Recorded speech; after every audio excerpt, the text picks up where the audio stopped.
welcome to Heavy D Storytelling. This is Heavy D, and I'm going to tell you a story. And first, I'm going to read the Bible, make sure and hit the bell, and make sure and subscribe, and hit the like button, and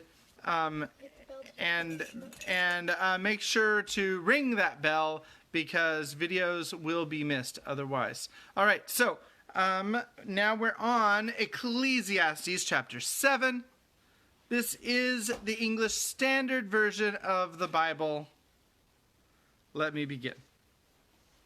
A good name is better than precious ointment, and the day of death than the day of birth. It is better to go to the house of mourning than to go to the house of feasting, for this is the end of all mankind, and the living will lay it to heart. Sorrow is better than laughter, for by sadness of face the heart is made glad. The heart of the wise is in the house of mourning, but the heart of fools is in the house of mirth. It is better for a man to hear the rebuke of the wise than to hear the song of fools. For as the crackling of thorns under a pot, so is the laughter of the fools. This also is vanity. Surely oppression drives the wise into madness, and a bribe corrupts the heart.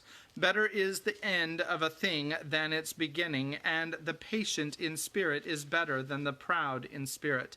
Be not quick in your spirit to become angry, for anger lodges in the heart of fools. Say not, why were the former days better than these? For it is not from wisdom that you ask this.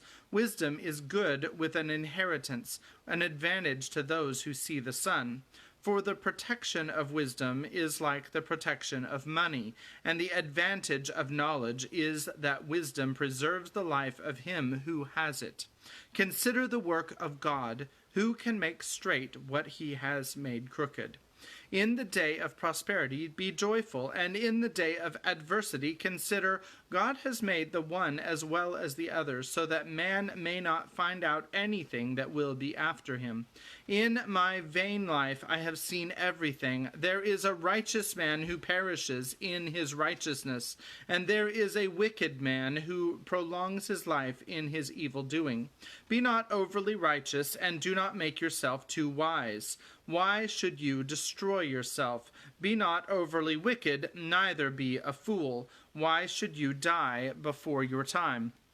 It is good that you should take hold of this, and from that withhold not your hand, for the one who fears God shall come out from both of them. Wisdom gives strength to the wise man more than 10 rulers who are in a city. Surely there is not a righteous man on earth who does good and never sins. Do not take to heart all the things that people say, lest you hear your servant cursing you. Your heart knows that many times you yourself have cursed others. All this I have tested by wisdom. I said, I will be wise, but it was far from me. That which has been is far off, and deep, very deep. Who can find it out? I turned my heart to know, and to search out, and to seek wisdom, and the scheme of things, and to know the wickedness of folly, and the foolishness that is madness. And I find something more bitter than death, the woman whose heart it is snares and nets, and whose hands are fetters. He who pleases God escapes her, but the sinner is taken by her. Behold, this is what I found, says the preacher, while adding one thing to another to find the scheme of things, which my soul has sought repeatedly, but I have not found. One man among 1,000 I found, but a woman among all these I have not found. See, this alone I found, that God made man upright, but they have sought out many schemes. That is the end of Ecclesiastes chapter 7. So, we're reading Hittite Warrior, and we just finished chapters 12, 13, and 14 last night.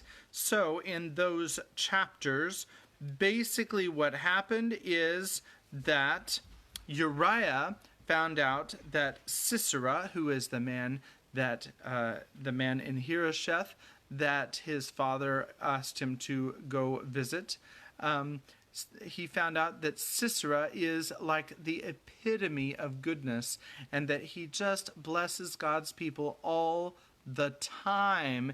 In fact, Jael would not have anything evil to say against him. He's probably the most righteous man under the sun. In fact, Sisera is basically one of those people who just think God is the most magnificent thing in the universe, which of course he is.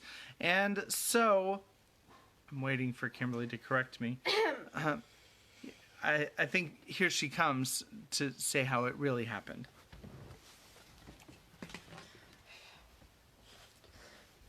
Sorry, I was trying to do a hand. I couldn't quite nail it.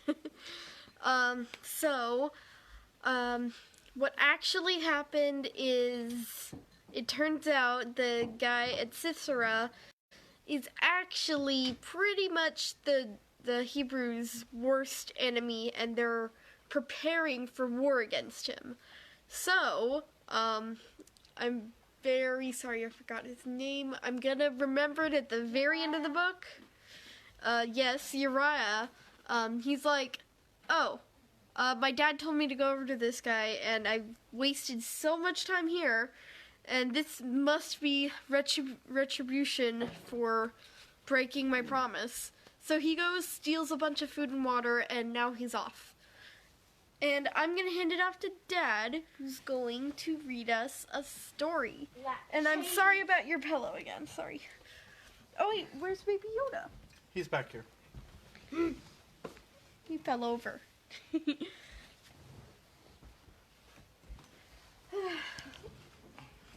Hello, I'm back. And also front. So let me get my pillow situated. And Baby Yoda. All right. So let me go ahead and begin. This is chapters 15 and 16. I think I will stop at 2 chapters tonight. I know I could read farther. And these aren't even that long. So let me go ahead and get started as soon as we settle in the room. All right. Chapter 15. He's settled. He's just playing. Chapter 15. How I Came to Harosheth. The night air was cold, and I moved as fast as I could. I knew that Harosheth was somewhere to the southwest of Hushai ben Aaron's tent, but was not sure how far and did not dare to follow the highway. I seemed to be traveling a long way. The first light of morning was in the east when, to my great surprise, I heard my name called from a far-off rise in the ground. 3 travelers were coming toward me. When I saw who they were, I felt a chill, for they were Heber the Kenite and 2 of his shepherds.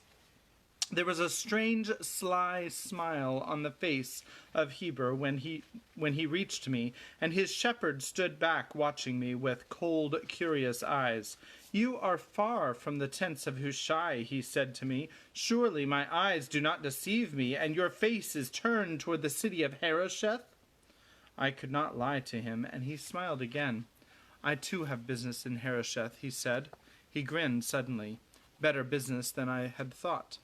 He said that he would guide me. I did not want to travel with him, for I did not trust him, but his 2 shepherds were very strong, and I did not like the way they looked at me, so I did not want to insult him. One of them moved in an odd, furtive way, and suddenly I knew that he was the man I had seen in the dark the night I had spied outside the tent of Deborah. After we had walked a while, I said, "Surely this is not the way to Harosheth." "It is the way to the highway," said Heber the Kenite. "The highway will take us there. But is it not dangerous on the highway in these times?" "Dangerous for whom?" grinned Heber. "I have no fear of the Canaanite soldiers, though they did me a bad turn when they sold me my wife." I trusted him less than ever. Finally I stopped and said I would go no farther with him. "Look behind you," said Heber. I turned and saw the eyes of the 2 shepherds upon me with a look that made my blood run cold. I looked down from their eyes and saw that in their hands were their knives. I said no more, for now I knew that I was the prisoner of Heber the Kenite. I began to walk again. After a while Heber went on talking. "No," he said, "I have no fear of the Canaanites. I have done them many a good turn, and made many a good profit by it. No such good turn, and no such good profit, though, as I will make today." I said to him, "You will do them a good turn if you take me to Sisera in Harosheth. He will reward you." Heber laughed. "You are right. My shepherds have had some talk with the servants of Hushai. They know that you ran away from Tyre of the Canaanites, and they know why. Yes, the men of Harosheth will reward me well for you." "What are you going to do?" I asked him. But he did not reply, for we had come to the highway. The highways were not as busy as they had been when I first journeyed along them from the north, and I knew it was because there were rumors of trouble in the land. But a number of men passed by, and even a caravan, and still we sat by the side of the road without moving. The hands of the shepherds were always on their knives. "What are we waiting for?" I cried at last. "You will see," said Heber patiently. And at last I saw a small squad of soldiers marched toward us from the south, and at the sight of them Heber sprang to his feet. They were Canaanite soldiers, and they seemed to be guarding something of great value, carried among them in an ivory box. Heber went to them, waving his hand for them to stop. The captain gave the order for his men to halt, then listened while Heber spoke to him in a low voice. I saw him stare at me in astonishment, make the sign against evil, and start toward me. But Heber stepped in front of him, holding out his hand. They bargained together for a few minutes. Then the captain gave him some silver and pushed past him toward where the shepherds were guarding me. 2 of his men followed him. Then something happened that I had never thought could happen to me. They pulled me to my feet and tied my hands behind me. They bound a rope around my neck, as I had seen one bound about the necks of the Naphtalites. My heart jumped and pounded, and my tongue seemed to freeze with terror. "What are you doing?" I managed to cry out. "Why are you doing this to me?" "The man has told us who you are," said the captain, pointing at Heber the Kenite. "The blasphemer who stole the sacrifice to Moloch in Tyre on the day of the first fruits. Even here in the hills we have heard of this. The city of Harosheth will have 2 prizes today. We carry the image of Dagon, lord of earth and sea, a gift from the king of Gaza, to guard our city in a time of trouble. Already Dagon has shown us his favor, for it is Harosheth who will avenge the insult to the Lord of Wrath." I stared at Heber the Kenite, still not believing what he had done to me. Then someone jerked at the rope about my neck. I stumbled and choked, and we began our journey to Harosheth. How I lived through the rest of that day I cannot remember, for when the rope did not choke me, the dust of the highway did, and though the sun tortured me, they gave me no water. I cannot remember my first sight of the dark walls of the city on a height above a river, surrounded by its huts and stone cottages, but it must have been an awesome sight, for Harosheth, though surely not so great a city as Sidon or even Tyre, was the chief town of inland Canaan. It swallows its victims as a serpent swallows small animals, Deborah had said, and I was one of the victims. But I remember being marched through the gate and seeing that the people were bigger and rougher than in Tyre, and some wore many more and bigger jewels and ornaments, but their clothes were fewer and coarser, and some wore next to nothing at all. There was only one long street and a marketplace, a threshing floor, and many alleys. There were no great buildings as there were in Tyre, except for one which I took to be the great house of the king.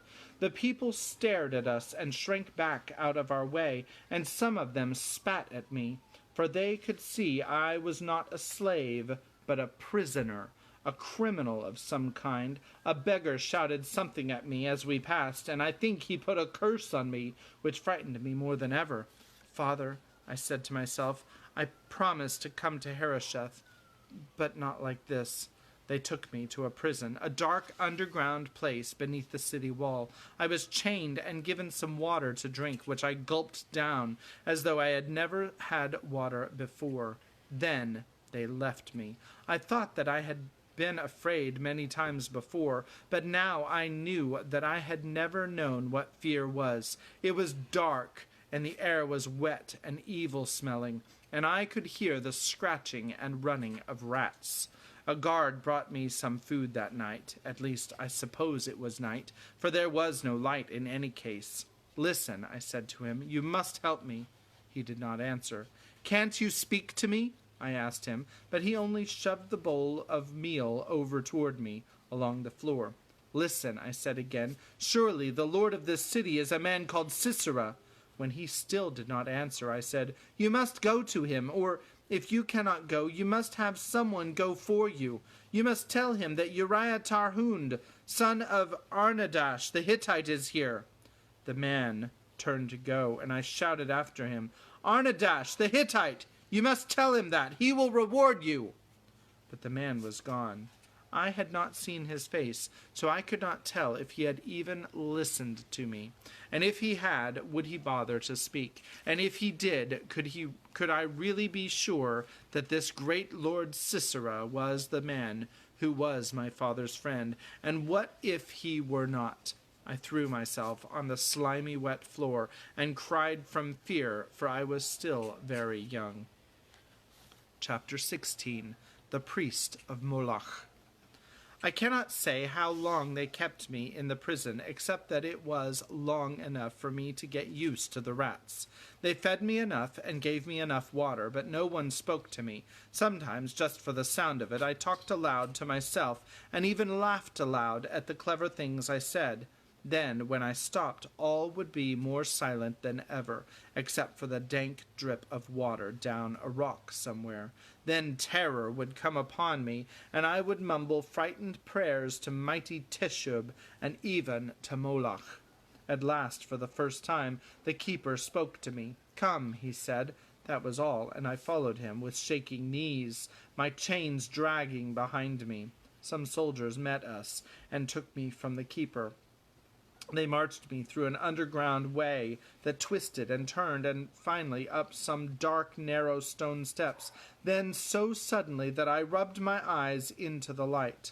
We were in a long chamber smelling of cedar wood from the northern forests. Through a window I could see outside a high pillar in honor of Shan, the sacred serpent, and nearby was a stone image of Astarte, the mother, with a dove at her breast and the serpent himself at her feet. I knew then where I was, in the chamber attached to the temple of the city god, where the town's council of elders held their meetings. There were benches at either side of the wall on which sat the elders in heavy robes of Babylonian style and with curling, heavy netted beards. In the center was a higher bench. 2 men sat upon it with another man, probably a temple scribe, squatting at their feet, holding a reed pen and papyrus. I stared at the 2 men. I could guess who they were. One was thin and anxious-looking, with quick, bright eyes and a stringy beard, who reminded me a little of Ethbaal. I supposed that he was the chief elder. The other man frightened me. He sat quietly on the high bench, unlike the elder, who was always turning his head, gesturing here and there and whispering to the scribe. He had a heavy jaw and a thin mouth. His eyes were small and close-set, and when he looked at me, it was like an icy wind going through me. He was clean-shaven and dressed like a priest, and I knew with a sick feeling in my stomach that he was the high priest of Moloch in Harosheth. The guards stood me before the high bench, then moved aside. The temple scribe began to read from his tablets. A great crime has been committed against our Lord of Wrath, and through him against all the land of Canaan. This year, in our sister city of Tyre, according to ancient custom, a sacrificial offering was dedicated to the lord Moloch of dreaded name to appease his wrath.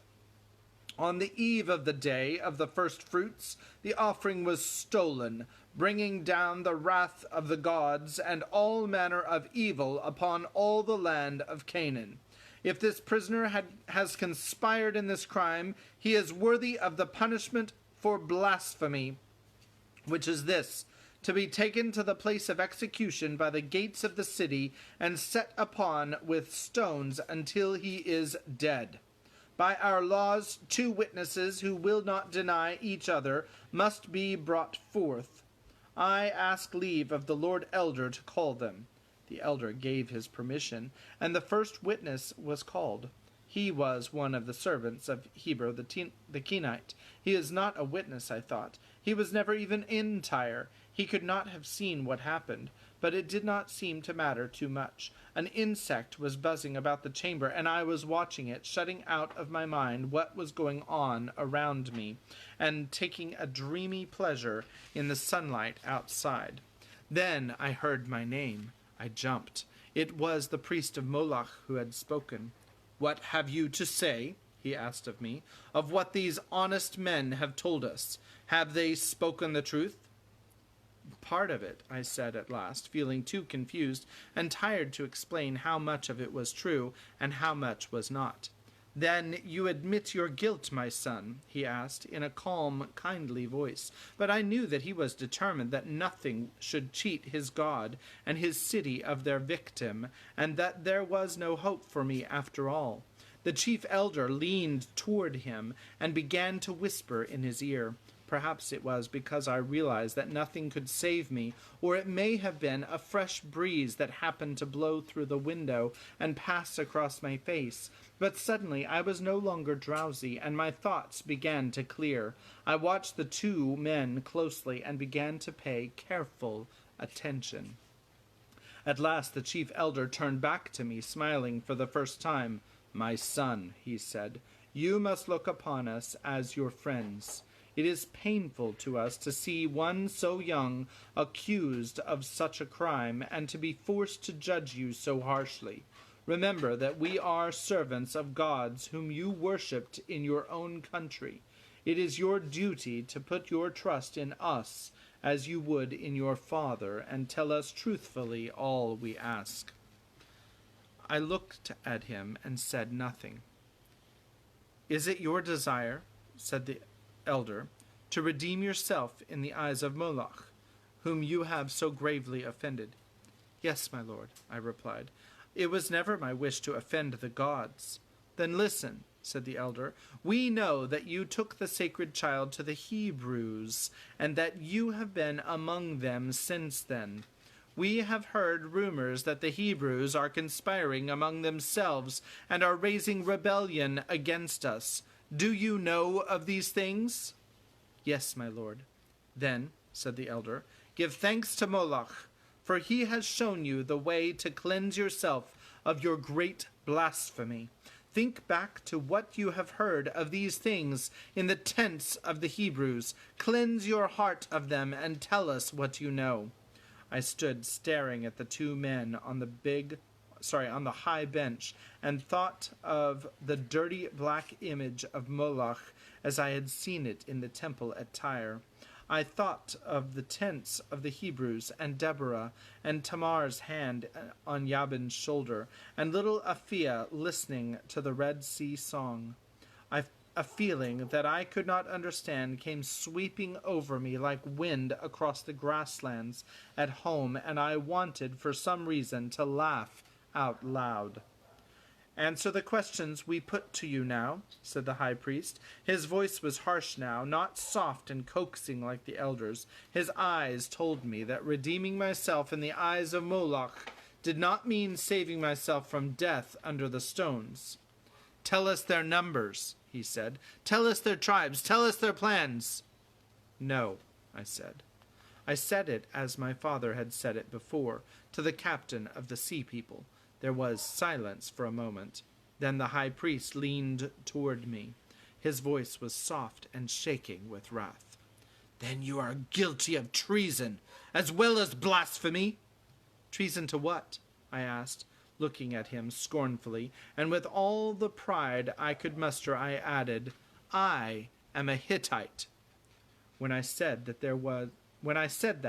there was a buzz of anger over the chamber, and an old hatred blazed into the eyes of all the counselors on their benches. I believe the elder would have liked to save me before, but not now, for there would always be hatred in the hearts of all ancient people for all their conquerors over the years. The high priest of Moloch rose to his feet, his heavy face pale. "You are insolent," he cried, "besides being a traitor and a blasphemer.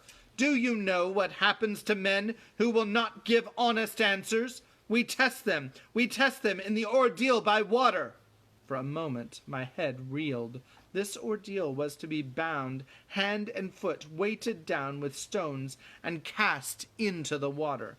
The priests had always assured us that those who spoke falsely or withheld information would sink and perish, but those who spoke the truth would miraculously float. I feared the water above all things, far above even death by stoning. "Will you give us honest answers to our questions?" asked the high priest. "No," I said again, my voice shaking. The high priest turned to the guards, probably to tell them to take me to the river, but I will never know for sure. There was a pounding on a heavy wooden door of the chamber, and a voice called from the outside, "Open for the Lord Sisera, Great One, Captain of the hosts of Canaan, Defender of the city of Harosheth." And that is the end of chapter 16. Chapter 17 is called The Ruler, and the first word is the. That's a really great place to end it, Dad. And that's where we're going to end it for today. So I hope you're enjoying the story, Hittite Warrior. We're about to meet Harosheth, or not Sisera of Harosheth, I believe. Probably, that's my guess. And I look forward to seeing you back here again next time, which might be tomorrow night, because there is no church for us tomorrow night, even though it's Wednesday, because it is spring break week. So I'm making tons of cookies. And Kimberly says she's making cookies. And I'll see you next time. God bless you. Have a great night. Thank you. Bye.